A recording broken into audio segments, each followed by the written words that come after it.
Welcome to the Elemental Awakening. All right. Welcome, everyone, to another episode of the Elemental Awakening podcast. Today, I have a special guest, someone who has, I can say firsthand, changed my life.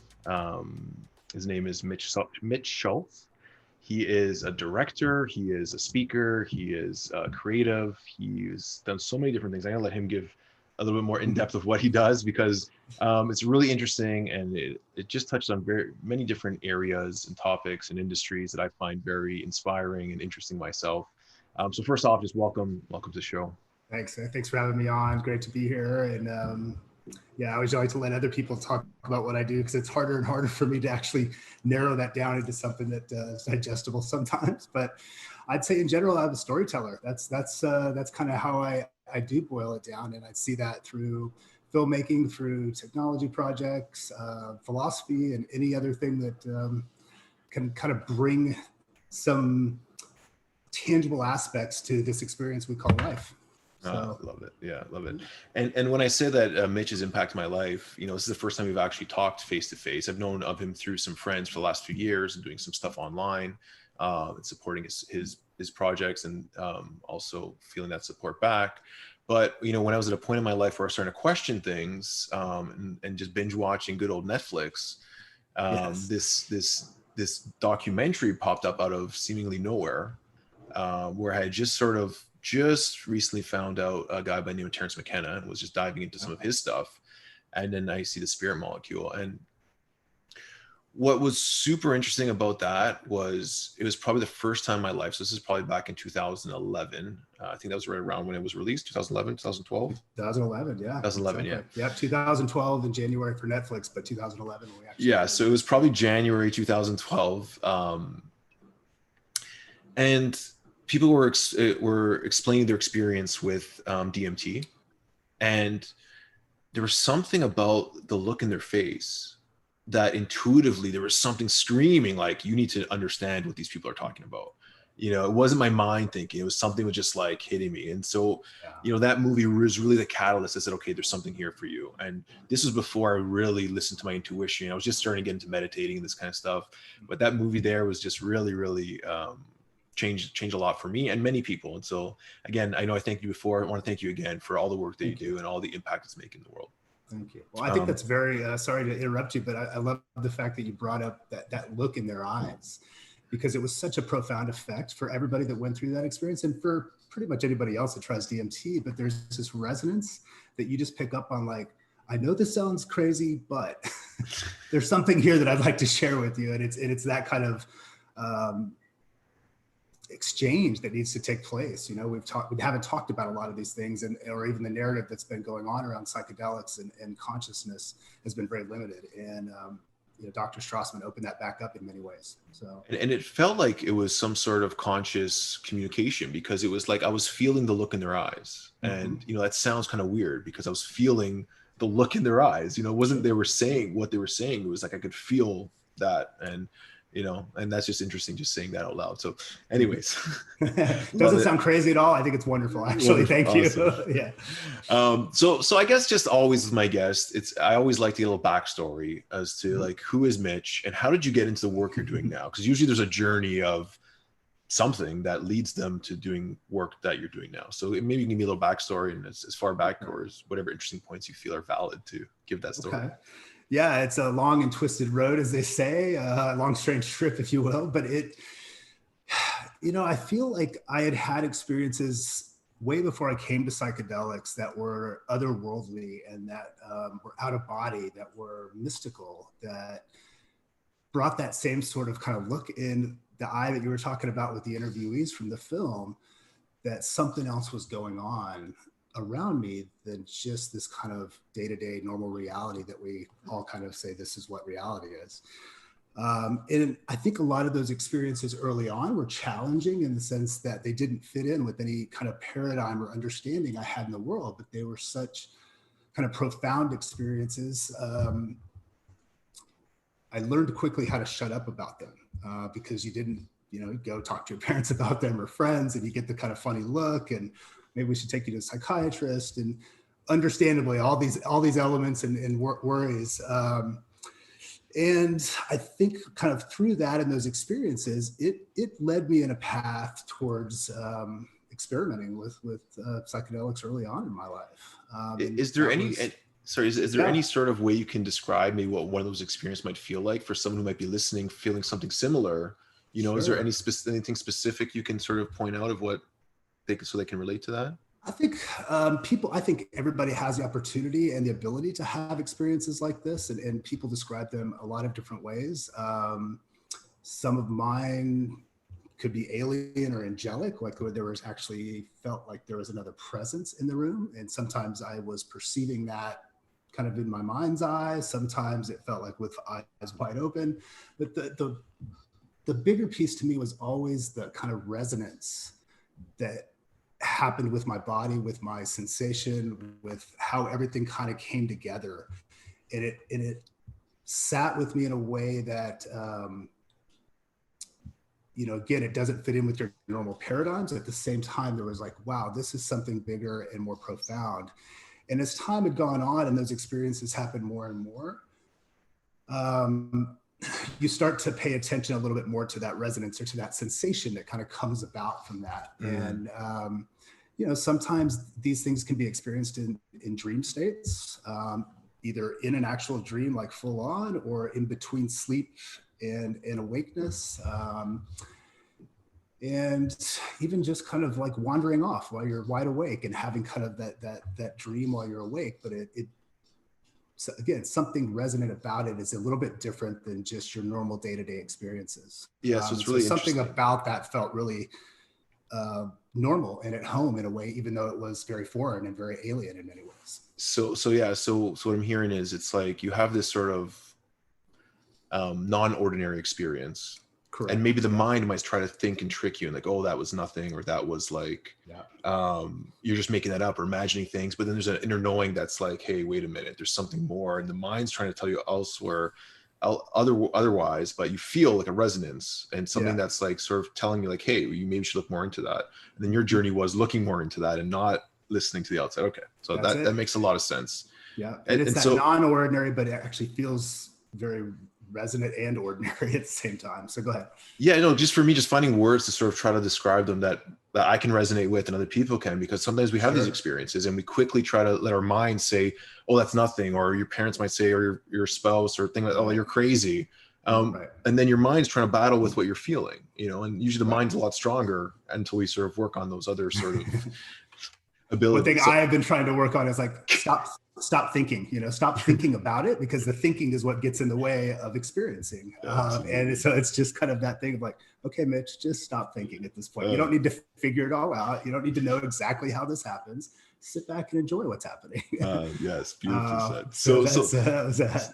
So those led you into more experiences that opened the door to psychedelic experience, what you were saying. Okay. They did. So, sorry for interrupting. And keep going. That's okay. No worries. And I think, you know, early on, I think in my psychedelic quest and just my drug experiences, they weren't very healthy. A lot of times it was trying to deal with traumas and do other things, but I was able to kind of open that window through the psychedelic experiences, and it resonated again with me that, wow, this is a way to touch into some of those states of being that I had experienced prior to that. And that there was something beyond just the getting high aspects of taking a substance. There was something spiritual about it. There was something otherworldly. There was something just profound and kind of on many levels. And so did kind of a bunch of psychedelics early on, and then kind of left them in my early 20s and just didn't really have much interest. And that's just what it was until my late 20s in graduate school. And that was my first DMT experience. I had never heard about DMT. A group of friends were getting together and said, hey, you don't want to miss this, just come over. And that's all I knew. You know? So I was like, okay, let's do this. Even after I pushed back, I'm like, I'm not coming over, I'm just chilling. And they're like, no, you need to come over. And that was my kind of reintroduction to the psychedelic experience after, years away. And it changed me within 10 minutes. A lot of people describe that experience. And for those that are unfamiliar, it's a very short experience that happens within about a 10-minute, maybe 15-minute experience. Happens very quickly as far as the impact and the onset of it. And the other aspect, or the bigger aspect, is that a lot of times you feel like you're traveling in motion or somehow not part of this physical reality if you get enough in you. And if I could just kind of recount that experience really quick, the gentleman that was facilitating that evening, I was the third person to go, and he was just going one at a time. And at first, my ego was like, "Oh yeah, I've done this, I've done that." He looked at me and he's like, "You either do or you don't." And I was like, "Oh yeah, let's do it."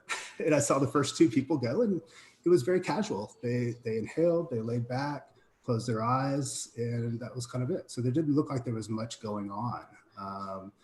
And then when he came to me, and I took my first inhalation and then the second, and somehow was able to he told me to take another one. But within seconds, everything started shifting. The entire room and physical objects in the room, they didn't disappear. I could see that the edges and the shapes, but they kind of dematerialized almost into atoms. Almost I could perceive myself being able to push through them, and then with that, I was quickly sucked out of any consensus reality, and was frightened, actually quite frightened with that first experience. And I remember thinking to myself that I was dying. That was the sense that was like, oh, that this isn't good. And the gentleman that facilitated was like, I've never seen a look of fear on somebody's face like that. And it took several minutes to kind of settle into the experience. But once I settled into the experience, I just said it changed my life within that 10-minute experience. And coming back from that, the cognitive dissonance of like, how did all that just happen? Yeah, right. And how did that all just happen within this room? And now I'm back trying to kind of piece all of that together, literally. And then it took me 4 or 5 years before I wanted to touch it again. I tried to, after that experience, I felt like I needed to really research and just find out as much as I could about this substance. And because it really struck me that I had that experience and nobody was talking about this. If other people had this experience, and it's that profound in a 10-minute experience, why aren't we discussing this? Why isn't this part of our normal, not just spiritual kind of evolution, but scientifically, this is a compound that is made throughout nature. It's in our own bodies, and potentially every living organism has the ability to make DMT. And if you start to really kind of think about that conceptually, this, like, as Leanna Standish said in the film, it's this common molecular language that exists between all living beings. And that may sound a little esoteric and out there, but the more we're digging, we're finding out that there's some real possibilities to this idea, that there can be this constant communication on levels that we may not be experiencing consciously, but we can experience them consciously with certain tools and with certain technologies. Yeah, it's super interesting, mind-blowing. What year was that, roughly? 2003? So that was 2002, yep. Early, yep. In New York City, and it was changed, a lot of change of times. Yeah, it's interesting. I've only really dove deep with an DMT once, and it was similar experience. It was just like super overwhelming, and I couldn't piece it together, and I wasn't sure what to make of it, except like it was just strange and deep and crazy. So yeah, I can totally resonate with that. And a lot of people think like these are drugs, you're gonna get addicted. And I felt there was like absolutely no addictive quality whatsoever to that experience. It was almost like a reality check where it was like, hey, put that down. This is some serious stuff. Really, really get clear on how you want to interact with this, because it's a teacher that's gonna really give you a good ass whooping if you don't be careful. I've had some addictions of my own, and I've taken a lot of other substances, and that was the first substance I ever put in my body that I didn't want to touch again. Yeah, at least right away, until I knew more about it. And from what we know, and even the research, even with LSD, they're not addictive compounds the same way that opiates are, and cocaine, and some of these other coffee sugar. There you go, exactly. The ones that we don't look at too often. But it's life changing, and again, piecing it all back together is. It's a never-ending quest. So you have this shift, you start researching, some time goes by, and then you decide to get into to make a movie. What happened next? Yeah, well, so almost the second I came back from my DMT experience, I had this strong feeling and thought and idea, and it all kind of happened as soon as I came back into the room that you're going to make a movie about this. I didn't know what that was. I didn't know it was a spirit molecule, but I knew in that, film like, at the time, like you were in. I was finishing my graduate degree, and I've been working in film and TV for a while, and now studying some tech. And so that was my thing. I was like, this is what I'm going to go do. And this is what it came in that quickly. And so again, I started that research process. And like you said, several years later, maybe 2 years later, I found Dr. Strassman's book, DMT, the Spirit Molecule. Read that, and then it struck me like, this is the story, or the lens that you need to tell this story through. Yeah. There's the science aspect, which I think helps a lot of people that don't have any experience with these compounds to say, okay, this is actually grounded in some scientific research. People are looking at it. And then I liked the spirituality angle to that. You know, these two traditionally opposed concepts of science and spirituality seem to be kind of pulling on the same rope. And at the same time, I was like, well, maybe these two things are coming together, and it's the wider and broader perspectives that will allow us to evolve into something different, into a different species that we've been doing for millennia, right? Mm-hmm. But then I contacted Dr. Strassman, and we spent about a year just kind of chatting via email, phone calls. We're going to do this. And I think initially he had some other people that had contacted him to make a movie, but nobody had done anything about it. So I think he was kind of treating it like that. Like, yeah, this guy's talking and we'll see what happens. And it was late 2006. We had another call. He was living in New Mexico where he did the research. And I said, look, I'm coming up. I'd like to meet you in person, and let's decide on when we're going to do this. And I went up there in December, and we were back in January, and we started shooting. Wow. It's kind of, yeah. And through that whole project, was there any one moment that like really stood out to you as like this, like, holy crap, enlightening or awareness, or like, you know, because making a film like that with those kind of like the ripple effect that we talked about and the power of the story and what it can do, was there any moments while you're in the process of making it where you were having like those experiences you mentioned before or anything like that? Yeah.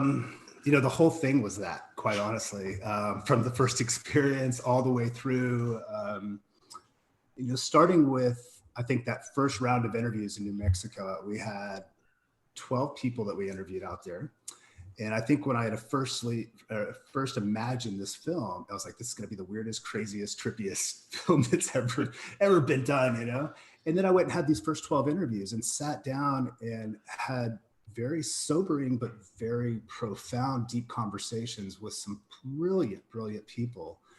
And it struck me that it was going to be a different thing than I thought it was going to be, but it could still have that element of intrigue and mystery and spirituality and seeking, but could also still be grounded in this.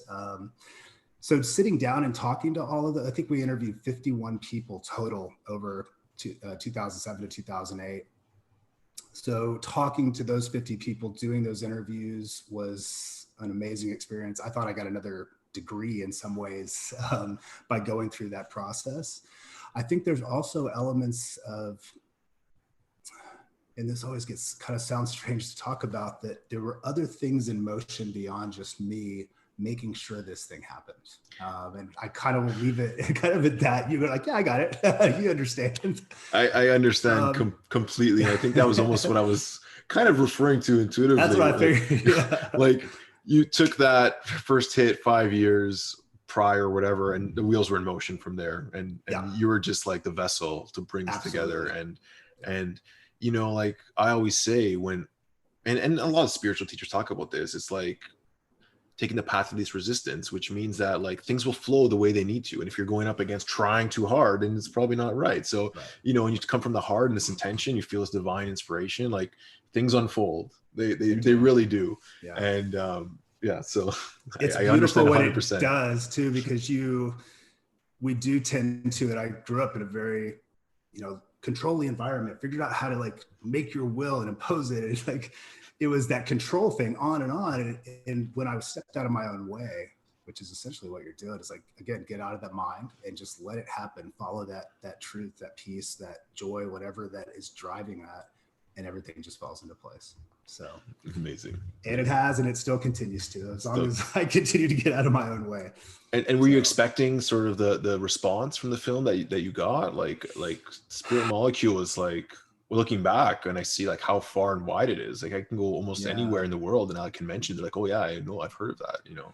It's amazing to me, actually, I did know that it was going to resonate, and I knew it was going to resonate for a while. It wasn't going to be a traditional documentary that came out 6 months to a year later. It's kind of done and out. But because of the content, not just of the kind of taboo subject matter, but also the potential of spiritual awakening, healing, all of those elements were resonating a lot more, I think, with society and the things that are going on these days. And so I had a sense that it was going to have some legs. And I didn't know the scope of all of that, I think, but at the same time, like if we can piece this thing together, right, and do it with integrity, and ask questions as opposed to these are the answers, because we don't know the answers. We can just kind of speculate. Then it had its life and continues to, and it's a wonderful experience when you run into people around the world or whatever, and they're like, oh yeah, I saw this film, and it means a lot. We put a lot of time and effort into it, but beyond that, just to hear from people directly that it had affected them, got them thinking different ways, led them down a different path. I mean, again, that's to me what it's all about, and makes it worth doing what we do. So amazing. And so we'll fast forward a bit, because we want to talk about your newest project, but this led you on a path of creating more documentaries, different types of media, website. You want to just touch on that quickly, and then we can dive into your most recent project? Absolutely. Yeah. I mean, I've kind of always tried to have my hands in a bunch of different stuff, even though filmmaking has kind of been the angle for a while. That's feeling limiting to me in some regards these days, as far as how do you take these multidimensional stories, put them on a two-dimensional screen in a linear kind of time frame, because the things that we're exploring are not that. So I'm always kind of poking around, collaborating with other people on their projects. And, you know, I've been blessed because of the Spirit Molecule to be able to help others kind of get their projects out. We worked on a project called The New Understanding, which was looking at psilocybin research at Johns Hopkins. From Shock to Awe, which is about two veterans coming back from military service and war and doing everything they can to try to survive, obviously overseas, but when they come back home, that struggle, and then found psychedelics and were able to start a path of healing. And then the latest one is about Stan Grof, and this was from a director out in Portland named Susan Hessler J. And she started working with Stan Grof, who is, you know, kind of the godfather of LSD, if you will. And well said. Well, I'll give that. Albert Hoffman said that about him, actually. He's like, they all call me the father of LSD, but Stan Grof is the godfather. And I was like, wow, that's pretty amazing kind of credits there for that. But Stan is an amazing, amazing man, an amazing psychiatrist, you know, growing up in Czechoslovakia early on in his life, captured and imprisoned by communists back in World War II and held as kind of an enemy of the state, and was in prison camps, found his way out through his work ethic, got into medical school, and became a psychiatrist. And that was kind of getting back into the 50s now and doing some kind of strange stuff early on, and then found LSD. And I think that changed a lot for him professionally, obviously, because he carried that work through and did a lot of that psychotherapy early with LSD, but also for him personally was able to dive into that and could explore that space and start to have this cartography essentially of what the psyche is. You know, most of us are just still like, well, this is just what happens. We just kind of go through this, and this. But being able to kind of piece together that path that we've gone through and understand, you know, all the way back to even your birth, the impact that each one of those experiences is having all the way until now, and informing us and giving us information about the environment and relationships and all of that. And then when psychedelics get outlawed, what does Stan do? He develops breath work, holotropic breath work, to bring people to psychedelic non-ordinary states of consciousness by breathing. It's visionary. Yeah. You know, it's like, how do you take that step? It's just, I'm still blown away by that man. how he figured that out, or went there. Like, I'm a big breathwork guy. I teach breathwork and Wim Hof instructor. Okay. I got my own breathwork sort of technique that I've been using. And and yeah, like I've seen it firsthand that sometimes the breath work itself is more powerful than the ayahuasca Right. for people. Right. You know, Yeah. where the ayahuasca is just like confusing. They're feeling things, but the breath work is very like transcendent, where they just like break through to something else. And to have a vision back then to easily like pivot. And again, like I think to what you said earlier, like he was guided by something else. He's Oh yeah. the vessel, and things are working through him to bring these things to the world. So Yeah. so that's a great background on who Stan sort of is, and then from there he kept working all the way through. Like he's relentless. How old is he now? He's still working. And so he's almost 90 years old, and has had that follow through. And a lot of people that we talked to in the film say that, like, Stan is the through line for all of this work, and in many ways why we're here today still having these conversations, because Stan found ways to start to build kind of the narrative and to kind of map out what's happening and how we can work with these. I mean, they're tools and technologies. I don't even look at them as drugs. It's that they are tools when done in the right way. And Stan also had that kind of constant curiosity.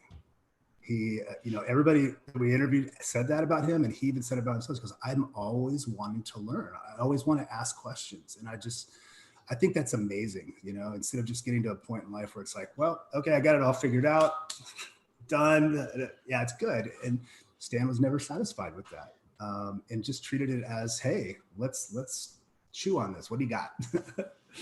Yeah, that's pretty cool. In my own experience, I can relate to that because I have so many questions. And every time I do more psychedelics looking for answers, I just end up with more questions. Or breathwork, end up with more questions. And it's like, okay, like, I might learn a little and then like realize like I actually know nothing. So just sticking on the new documentary. So you got invited to be to get involved with this project by a lady up on the West Coast. You said it was in Seattle. She's from Seattle. She's in Portland, actually. Portland. Susan Hessler. Yeah, Portland. And she was a student of Stan's. So she had done some kind of shamanic journey work. I think she did some breath work, so she had known about Stan. And because of that, and kind of coming back to psychedelics, I think later in her life, she started doing some of these experiences again, and then said, look, I want to make a movie about Stan, and went to one of his talks, went to seminars, and just started this process of like, tell me about your life, tell me what you've learned. And that was kind of how the conversation, it really was more of a conversation to start, like, let's just start with telling me about who you are. And it's been about 5 years since they started that project. And we came on about December of 2019, and we've just kind of been getting everything ready, building up the community, the site.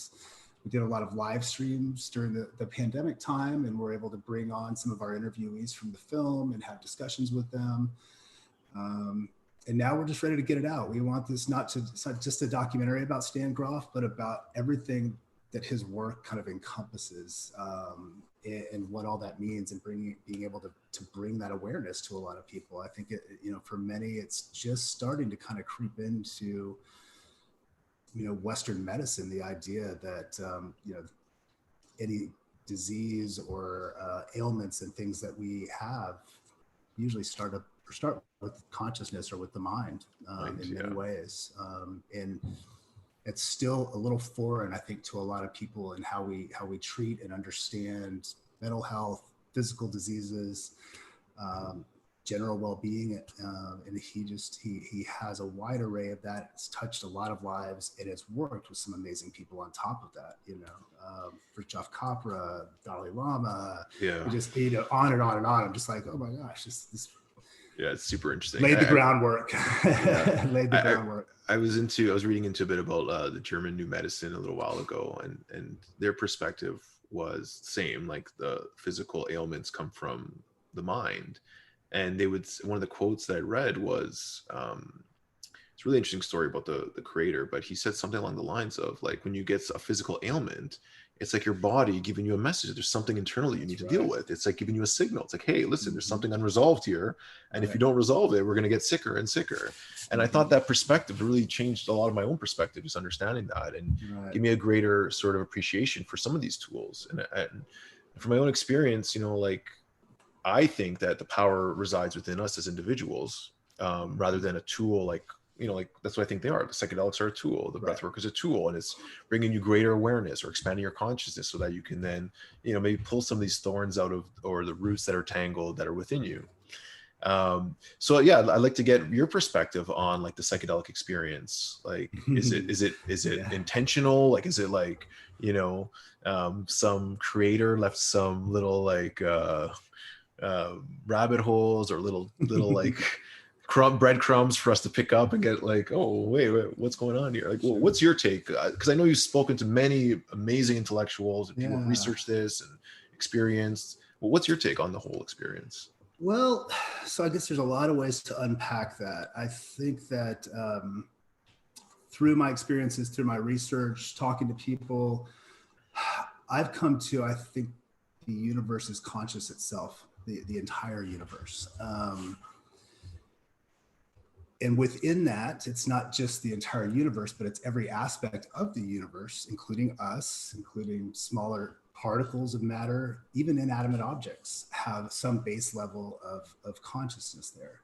And so if you boil that into a unitive kind of experience, this kind of oneness, or, people can call it God, they can call it a million different things, but ultimately the universe is constantly in reflection and kind of relation to itself, all the way back from what we can tell with the large explosion with the Big Bang, or however this thing came about, to hydrogen, then going into helium, and this complexity of growing kind of relation on and on and on until matter starts to form. We get planets, we get life kind of coming up off of that. And even our planet being this, conscious entity as well. And then all of the kind of components that make that up. And so I think what can happen in many ways with psychedelics, not all the time, but with certain experiences and done in the right environments, right set and setting, you can have these unitive experiences where you can kind of peek in or step into that place of being you, but also being it. And when I say it, I mean it being the entire universe. And you have this connection, and it's not just this new age kind of throwaway line of like everything's connected. You literally experience everything is connected. And when that's the case, we can heal ourselves. We start to understand that even walking down the road and, bumping into somebody and giving them, a crappy look is not only impacting you, but it's going to impact them and others. And so this whole thing is a constant dance. It's participation that we're all in, where we can play with this. It doesn't have to be maybe as hard as we make it sometimes, or as challenging. So there is a kind of unitive quality to the entire universe. And I think humans are starting to wake up to that a little bit, and sense that in different ways. I think humans on the planet now, through our evolutionary process, are also literally sensing the world in broader ways, where as hunter-gatherers, it was pure survival. We are fully instinctual. It's about safety. It's about getting food and having sex, essentially, and warmth. And those were kind of the basics. And that's kind of drawn up the scale. And now we can start to sense beyond our just normal day-to-day environment. It's interesting. Psychedelics are just a tool for that, like you said, or just a key to open that door up that you can peek through. Yeah, it's interesting. It just clicks. So a friend of mine told me the other day that, for the first time, the whole theory of natural selection is no longer valid anymore, because back then, if you were sick or if you couldn't keep up, like, you would die. And now we support the people that, are not there. So is the next evolution a conscious evolution where, if you're not going to start shifting consciousness, you may get left behind or may not make it or whatever. And I think that makes a lot of sense, as, maybe we're not going to shift or evolve. Maybe we'll even look different, but, I think the mind and that experience of consciousness is what's really pushing at the envelope right now. And, you see a lot of it, what's happening now around the world. And I don't want to get too much into that discussion, but you kind of feel it, like people are ready for like what's next. And, right. Sometimes that comes up as chaos and change and anger and things coming to the surface. But, I'm like, okay, what comes beyond that? Like any sort of psychedelic experience, most of the time for me, I feel really shitty and scared before I sort of have these transcendent experiences. Right, and, maybe on a macrocosm, that's what's going on in the world right now. People are like just pushing and getting upset. And then, okay, now we're going to come back together. Maybe we're at the whole ups ends of the spectrum, but we're going to come back into balance. So yeah, and one thing that I was just wanted to ask, I sort of got sidetracked, was Alan Watts says something like, you know, if you were God and this creator, you know, and you did everything you wanted to do consciously, knowing that you can do anything, there's a point where you want to forget that, and then you want to come back and experience again. So would you say like we're coming back through this whole experience just to sort of experience? Like, what's your take on that? I do. I like that, because it also gets into this, let's just take that the soul or our spirit or whatever, our consciousness is eternal. But what we build, what gets built into the system, so to speak, whether you call it intelligent design or this kind of natural emergence of being, the idea of life and death allows you to forget, because then when you come back, you don't have the memories, and sometimes you can tap into them, which is, again, that gets to the interesting things like, oh, I've been here before, I know what this is. And a lot of people have talked about that in many different cultures around the world. And I guess to your point, I think that, to me, that would allude to that. Okay, we could have this thing going, and a way to build in the forgetting aspect would have a quote unquote dying experience, what seems like the end, but it's not. And you get to kind of come back anew with a fresh slate, so to speak. Yeah, and I've had many death experiences with psychedelics, and every time I feel sort of lost in like what's going on right now, and fears come up, I'm like, you know what? Like, I've probably been here 1,000 times before, and this is part of the experience. So let's just ride through it again and get out of my own way. Just like, okay, let's just try to flow with this rather than resist or get angry or get caught in my head. So witness it. Yeah, I love that. Okay, so yeah, we got a little sidetracked from the movies. The movies just came out. It just launched. It did. It just launched recently, right? So yeah, just tell me a bit more about like the intention behind like getting involved in this. Was really to showcase Stan's life and his work, or was more to tell his story? And maybe like what were the experience you had, something that really stood out to you in the process of creating this? Yeah, so when I was first introduced to Susan at the end of 2019, she sent me her kind of current cut of the film, and that's where I usually start. Let me just see what we're working with here, and see, you know, how you've approached this, because as filmmakers and storytellers, we all have a million different ways. And what I liked about Susan's approach is that the film itself is kind of her existential crisis and her trying to figure that out, and then doing it through Stan's work, guidance, and expertise and relationship with him.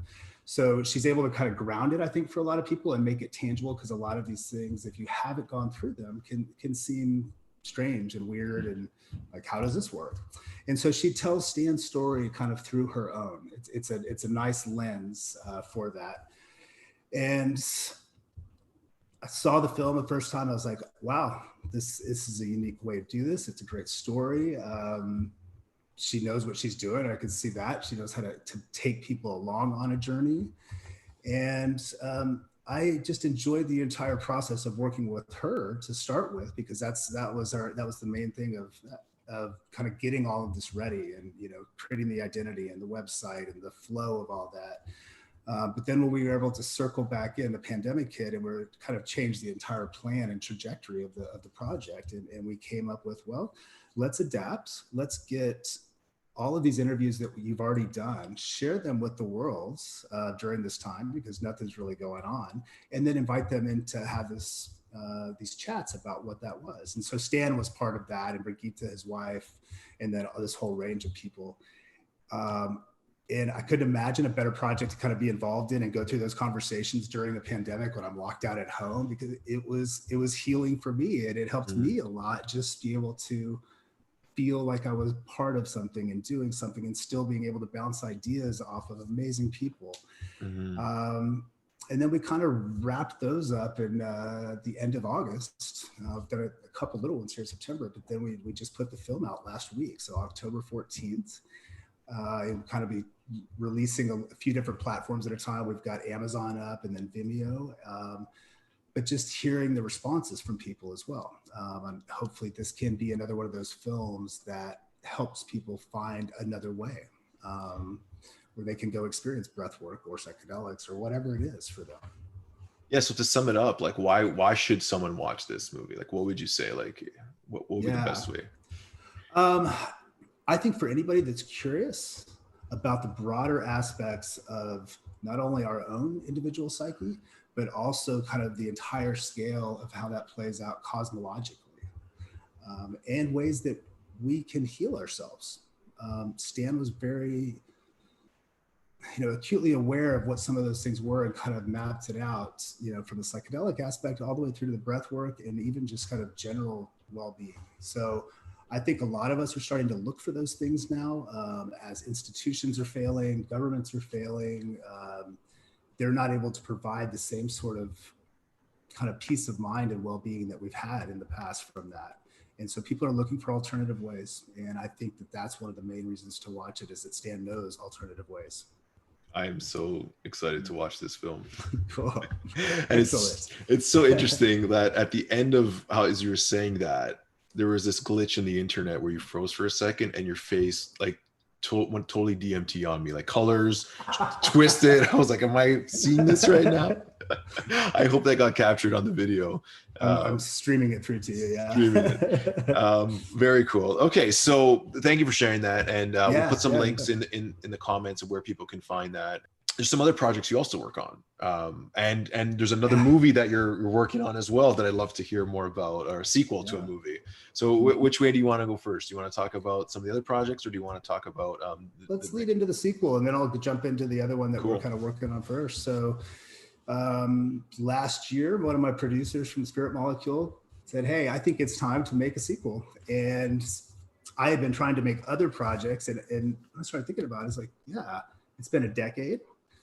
A lot has changed with psychedelics in general, but a lot has changed since we put that film out, and how we're looking at DMT and other aspects of altered states.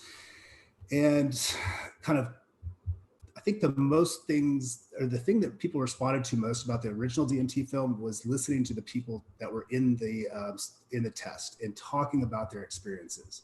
And sometimes they're completely otherworldly, they're alien, they're all of those things, but people really enjoyed watching that. And so that's always stuck with me. And then also with my own experiences with DMT, the bigger implications of that, and my research has led me to this idea of unitive consciousness. And what if, some people would call it panpsychism. People even thrown it out as this kind of simulation theory, that we're all part of this, simulation. I don't think it's just that. But really looking at the universe being conscious and what that means, and the science that has kind of pointing that direction, particularly with quantum mechanics now kind of opening up some new ways of seeing how we are. But Dr. Strassman's work, still making that connection there. He wrote a paper recently on a new way to look and study DMT with a guy named Andrew Gilmore, who's a neuroscientist. And what they've come up with and what they propose for a new research would be, it's an intravenous, not just injection of DMT, but you're on a drip of DMT. Oh, I heard so about this. 24 hours. You can, well, that's the thing. You could potentially go and stay in as long as you want. You just hit a button and stay in a little longer. So the idea is like staying in that space for longer periods of time where it's not so, we may be able to kind of start to work with it, see it and experience, and even bring stuff back from those experiences that I think could point to what is going on beyond just this physical reality. And so that's the whole point of this. I'd be so interested to meet the people who are lining up to sort of volunteer. I would, if I could. I would be there in a heartbeat. It's like, oh yeah, I want to do that, and it's like, oh wow, like getting linked into that, because sometimes those experiences are timeless. They feel like forever, and they're 10 minutes. Oh, yeah. I can't imagine 24 hours. Right. It's like eternity. Even an hour. Yeah, right. Like, oh my god. Yeah. That's super interesting. So, okay. So how far along is that? Do you guys have like the test subjects everything lined up? Is that happening? We're not going to be filming necessarily any of the, because the research isn't happening. It was just a paper that was written. So we're using that kind of as a jumping off point, but there are a lot of other people that we want to bring in, quantum physicists and mathematicians and all sorts of different folks. And we have been kind of developing for the last year, a little over a year, got all of our creative team more or less back together, bringing on some new folks, and then we will start setting it out for funding here sometime in 2021. So we're hoping that we can have this produced in 2 years time, 2.5 years time, as opposed to 5. So keep an eye out, I'd say early in 2021, because we'll start with some of our messaging and things like that going out. And so are you strictly going to be focusing on the molecule DMT? Are you going to be talking about ayahuasca at all, which is DMT's active ingredient? Are you going anywhere into like 5-MeO DMT, which people sort of have made the link, but I don't think it's exactly a similar molecule. I think the experience is very different. You want to touch on those points? Yeah, I probably won't get much into ayahuasca and what it is. I think we'll talk about some of that early on in the film of kind of what's been happening over the last decade, 20 years or so, because ayahuasca is now spread around the world, and that seems to be kind of the most common thread in many ways. I would like to pull in the 5-MeO part of this, because it's another molecule that's naturally produced, found in plants, animals, ourselves, but it has very different qualities to the experience. And I've experienced that, and I also feel like that is more of kind of the true Godhead experience, where you are actually resonating everything in and out of you at the same time. There is no crazy fractal patterns and entities and things like that. It's just like, it is. Yeah. Like so someone, I think someone put it to me like the NN-DMT was like the pineal gland, and like the 5 was like the crown chakra, where you just transcend into like the oneness experience. Yeah. Oneness. Yeah. That's it. And so that's a good point, because I would like to bring that in a little bit. Yeah. And I much more resonate with that experience than the NN personally. And I don't know why, but still, although it's probably one of the most profound experiences in my life, there hasn't been like, oh, I need to do that again every single day. Right. You know, it's like, okay, that was great, but that was enough for a while. Right. So interesting. And when I first heard about your movie, what was the title of the movie? The Psychonaut. The Way of the Psychonaut? Way of the Psychonaut. Yeah. The first time I heard of it, I thought it was going to be exploring people who really dive deep on psychedelics, and I found out it was the story of Stan Grof. But what would be your sort of definition for a psychonaut for people who are curious? That how would you define that personally? I think in many different ways. Exploring mind, on a very simple level, and there are a lot of mind spaces, parts of reality that we don't get to experience on a day-to-day basis. We perceive a certain small part of the electromagnetic spectrum. We hear certain frequencies, but there's all these other parts of those realms that we don't experience, but then even other ones that we don't even know are feeding us or part of it. Mm-hmm. And so you explore those spaces. And I would attribute it to being an astronaut in some ways. And I guess that's kind of like you're going out into the unknown, into spaces. And I always encourage people, though, if that's something that interests them or they feel drawn or called to do something like that, is to do their research, know who they're with, and the set and setting is important. And for those out there that are unfamiliar with that term, it's the physical environment that you're doing these things in, but the space that's being created around it, and also where you are as an individual, and the people that are there with you. What's going on in your mind? Are you having trouble? Are you traumatized? Are you stressed out? Is there a lot of anxiety? Those things need to be key elements that you're aware of before going into these experiences.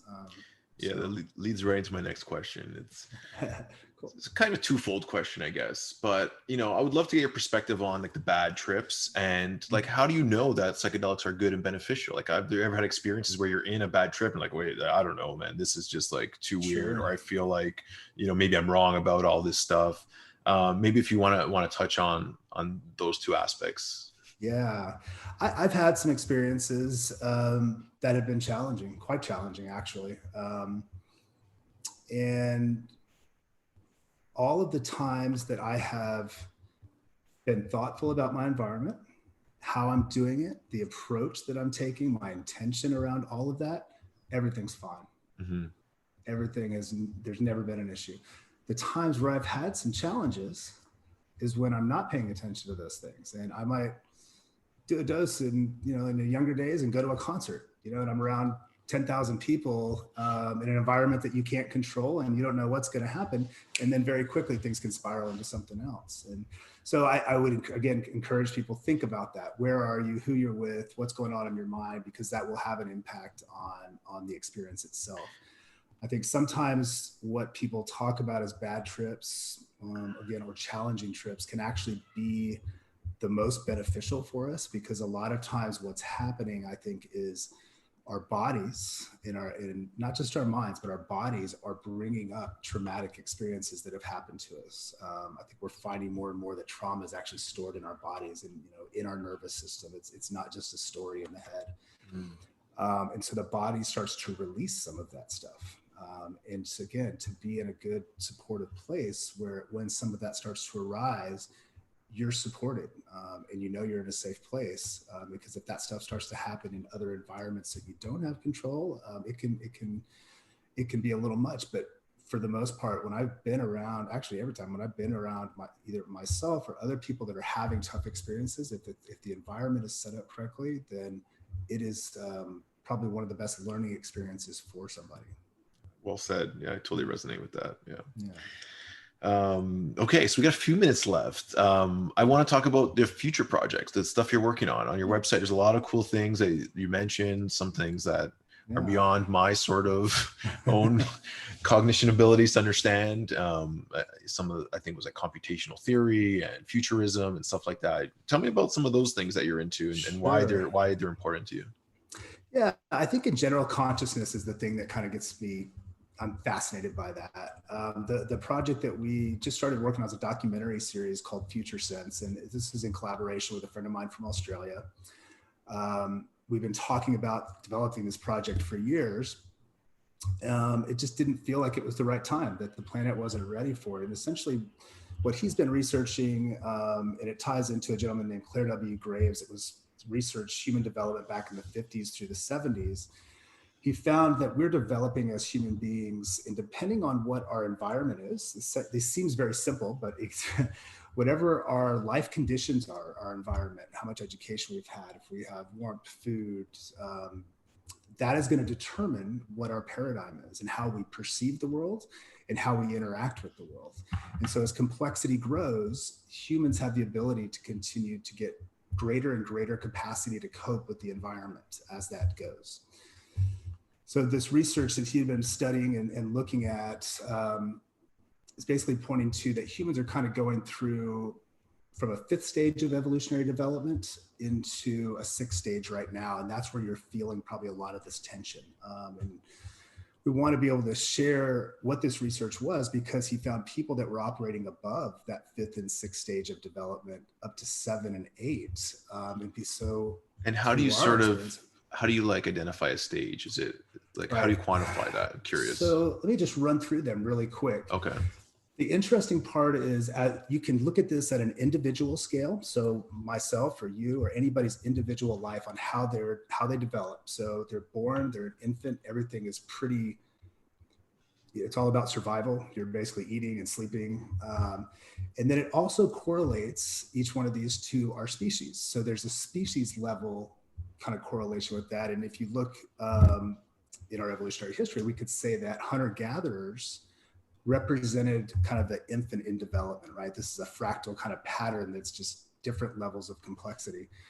As we go from that infant in an individual life, we come to a young child and we start to understand family dynamics, however that is. It could, mother, father, single parents, or on a global or species level, that's the tribe. That's when we started kind of grouping together after the hunter-gatherer kind of approach, and we had to get our tribe together. We had our sacred land, and this was the kind of family unit that we experience in the individual form. Kind of the next jump up is on a species level when people started breaking out of tribes, right? You have these boundaries. It was very much about the chiefs in charge, but then people were like, well, I don't really want to listen to these rules anymore. I want to go over there and I want to take that guy's stuff, So the Genghis Khans of the world, the empires that came about by going out and just raiding and pillaging and kind of, killing for the lack of it. And that correlates to our teenage years when we want to start breaking out of the family environment and we think we know better.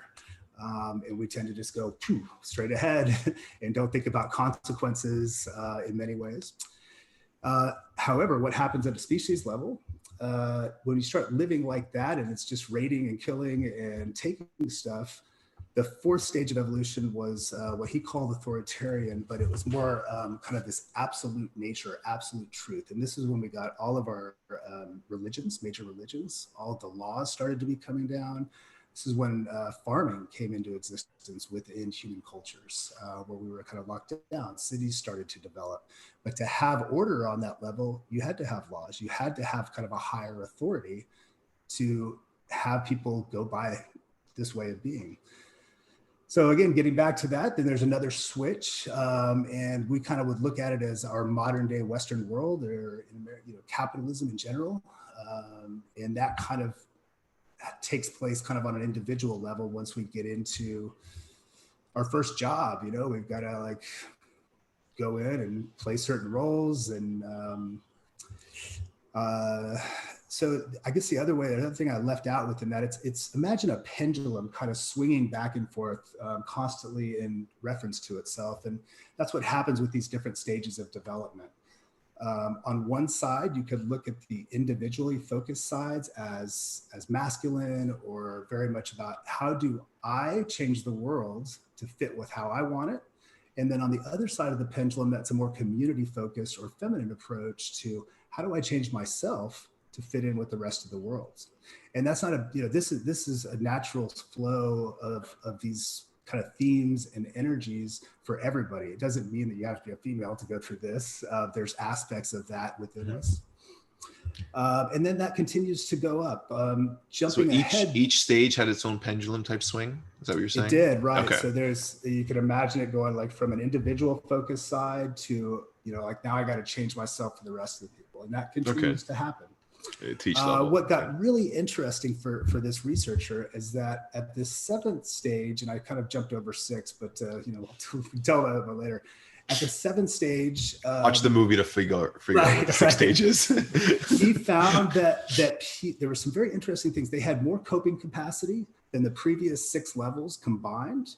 So he talked about this momentous leap for humans. And one of the key characteristics that he found in people that kind of made this large transition was that their fear tended to fall away in how they saw and operated in the world. Now, that doesn't mean they didn't feel fear. It just means it wasn't an underlying driving force that forced decisions to happen. So you can kind of just sit back and like, wow, all this political stuff, this is part of what needs to be happening. And I don't need to be afraid of that. It's part of a natural process of destruction, but other things will arise from that. There are new things that are coming up to fill the spaces of these old things. So interesting. And I feel like as you say that, I'm having flashes of moments in my life where I faced these challenges of fear. And it was like almost like an initiation. So the first one was around health, where I convinced myself I was sick, and I really faced my own mortality, and I accepted it. And then that fear sort of like left. Right. And then recently as an entrepreneur, it was around my finances and all the attachment about what that meant to me, and having money and losing it all in business. And I feel like I went through that. Now as a parent with everything going on, I feel like I'm going to another one, but like each stage is like, okay, like acceptance, like, okay, like really, it doesn't matter. It's more in my mind than anything. And trying to go more with this, like go with the flow and allow things to unfold and see what happens, because the fears are usually way bigger in your mind than they are in reality. With this other bigger sort of idea of like, I'm just part of myself having this experience on a bigger scale that I've just forgotten. Like maybe I'm supposed to die in a scary experience, but that's okay. Like if it does, I'm going to learn something through it, So I love that so much. Okay. Sorry. Keep going with that. No, that's okay. I mean, so a couple of quick key points to, are you familiar with Joseph Campbell's work? A little bit. Yeah. So for those that are out there, Joseph Campbell kind of did relative mythologies, and he found that there were these kind of like core story that all human cultures have told, and what I think his big thing was the hero's journey, right? It's this kind of call to action. You feel a calling, you go out, there's this downfall, you're in the depths of hell, find your mentor, some big awakening, and then you want to come back and share it. And what I think he's describing is the change process of human development. That when we go through these different stages of evolution and we come up with to certain fears, but we have to work through those. And once we battle through those, we're our own hero in our own journey. And so I think he was ultimately describing this change process that happens at every one of these stage developments, where you go through a growth and then a destruction, a growth and a destruction. And the other piece that I just want to say here, this, when I talk about these stages and kind of growing through them, this isn't about one being better than the other. It's a matter of complexity and whatever life conditions somebody has. So it's just a matter of, if somebody has the opportunity to have these experiences, then they will also go to these places. For those that don't have those opportunities, in many places around the world, that it's, unless there's a certain level of complexity, we're not going to see that. So it's about improving basic life conditions for every life form on the planet. Let's start with humans, but let's improve those basic life conditions so people can be fed, they can have a roof, they can be safe, they can raise their families. Because if we can start to do that better than we're doing now, we'll start to see diseases go down. We'll start to see crime go down. We'll start to see these very tangible aspects that we don't want in our society by taking care of our brothers and sisters.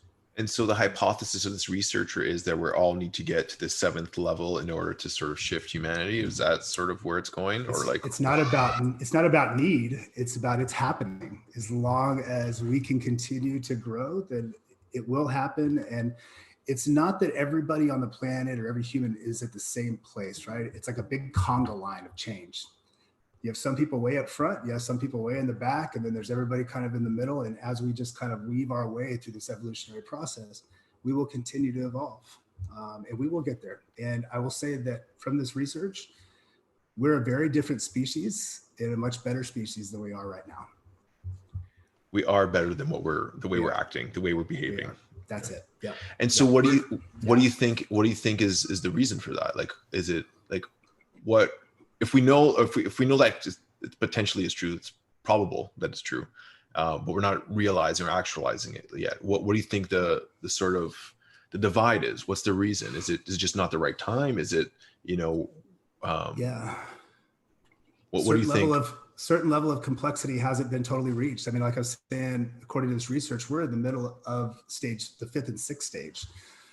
So there's still a lot of, and the last time we went through a big transfer like this or a big paradigm shift, you could go back to probably the Civil War. So that level of kind of distrust or complete disconnect between how people are perceiving what's right and what's wrong. And that's changing. Okay. And so just, I guess my last question was, how do you define levels of complexity? Is it systems, technology? Is it like politics, everything? It's all of that. And it's religion. It's how we look at spirituality. It's how we look at ourselves. It's literally our biology. I think as we're kind of going through these broader stages, we're actually developing ways to sense things in the environment different than we have previously. So one thing I did skip over in this 6th stage, part of what happens there, he called it the relativistic stage.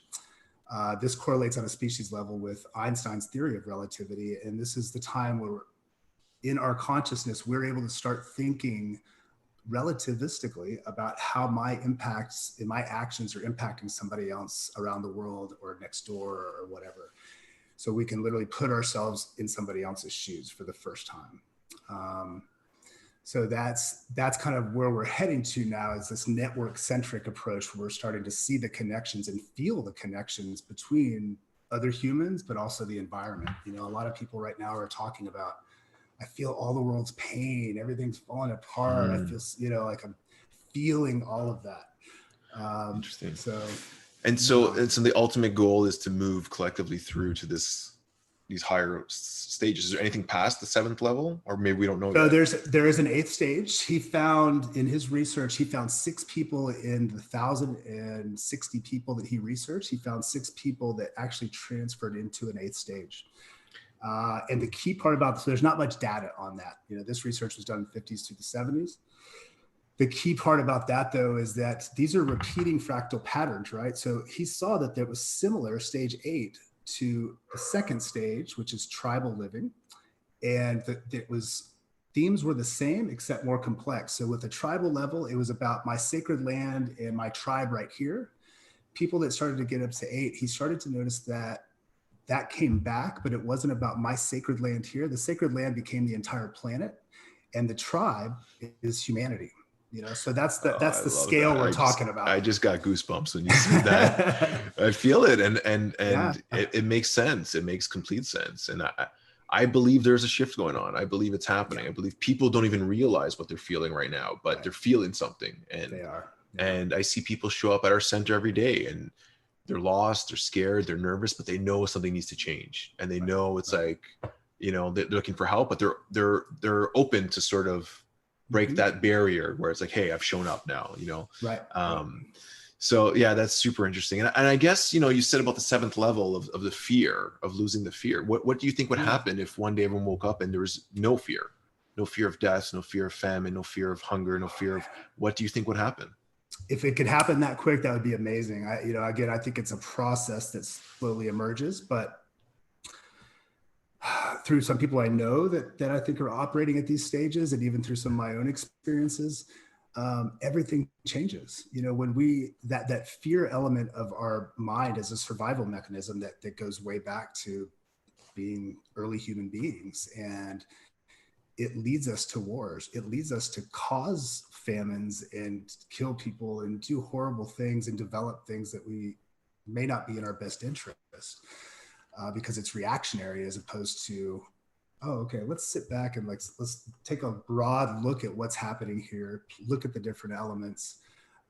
It's like you start to see the solidification of this kind of motion of the universe, but it's not locked in. Right. That's the other thing, is like, you don't just see it and it's like, oh, I've got the answers, but you're able to see the possibilities within all of that. And life changes. You walk differently, you speak differently, you communicate differently, you love differently. And I just think it's a wonderful thing. So I hope we can get more people to that place. Yeah, I think anything's possible. I think if fear is a frequency and something can happen that can shift that, you know, globally, you know, I think it's possible that it might not happen in a split second, but maybe over a short period of time. I think it's possible. I read this one theory once, that our last evolution happened because a supernova in a nearby galaxy exploded. And when those rays hit the Earth, immediately consciousness changed. You know, it's a theory, but there's a missing link between like evolution somewhere. And like that to me makes sense, you know, like something that hit and interacted with us. And I feel also, you know, maybe there's certain powers at B that know this, and they're pumping fear, media, scarcity, you know, all these things that you were seeing right now, and it's trying to keep people. And if those were taken away, you know, and people weren't fed the fear, like how much faster would that sort of process happen? Maybe, I don't know, that's just what I think. No, I think you're right. It's starting to, like, I think for us it's been about, how do we start connecting the dots of these people that are out there thinking and operating at these levels? How do we start bringing them together with others that are thinking in the same way? And yes, the internet's playing a role in that, but I think there's some more kind of direct ways that we can do that, with a focus on helping others go through these transitions. And we can't take one person that's operating at let's say stage 4 and just take them to 7. Everybody has to kind of go through the stages of those developmental layers to understand what that is up there. So is there a name for this whole thing? Is there something you can look up on the internet that describes it? I'd love to. It's still a little loose, but we'll put it out there. So Future Sense is my collaborator's podcast, where he's talking about what's happening in the world in context of this research. And so we're tentatively calling it Future Sense, but it'll probably be something else. So check out futuresense.it for the podcast, and you can start listening to some of those things. That would be wonderful. Cool. And we'll have a website up soon. And then the other place you could poke around a little bit about this, our organization is called AADII. It's AADII, so AADII.org.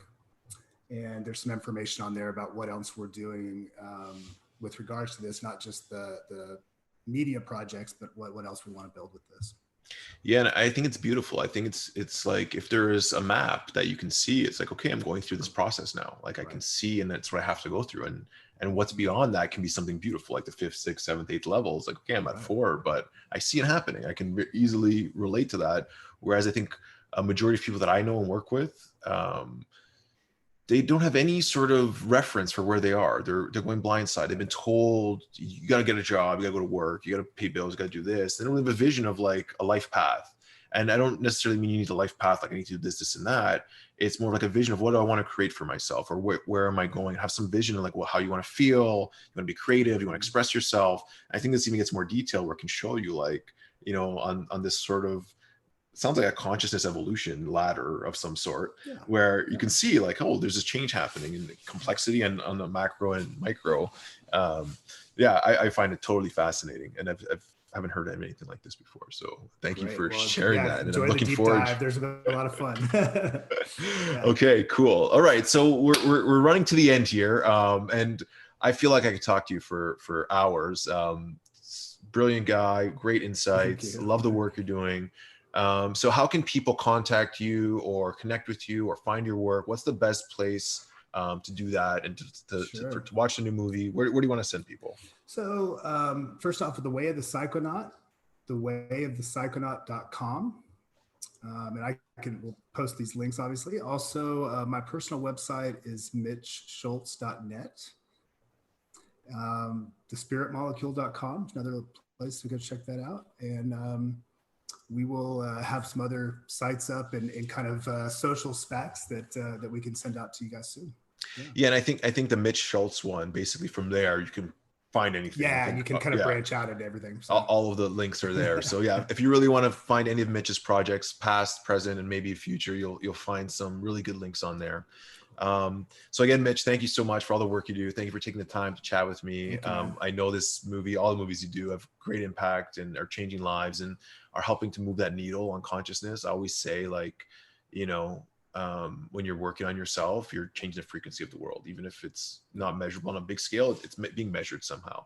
And the more we do these things, the more it's going to just influence this shift to accelerate. I feel that anyways. So, and I think so you're dropping sort of these like little atom bombs into the mix where it's just like, boom, okay, let's move that, because it reaches so many people. As seeds, but yeah, seeds, exploding with love. So it's just a frequency with no destruction.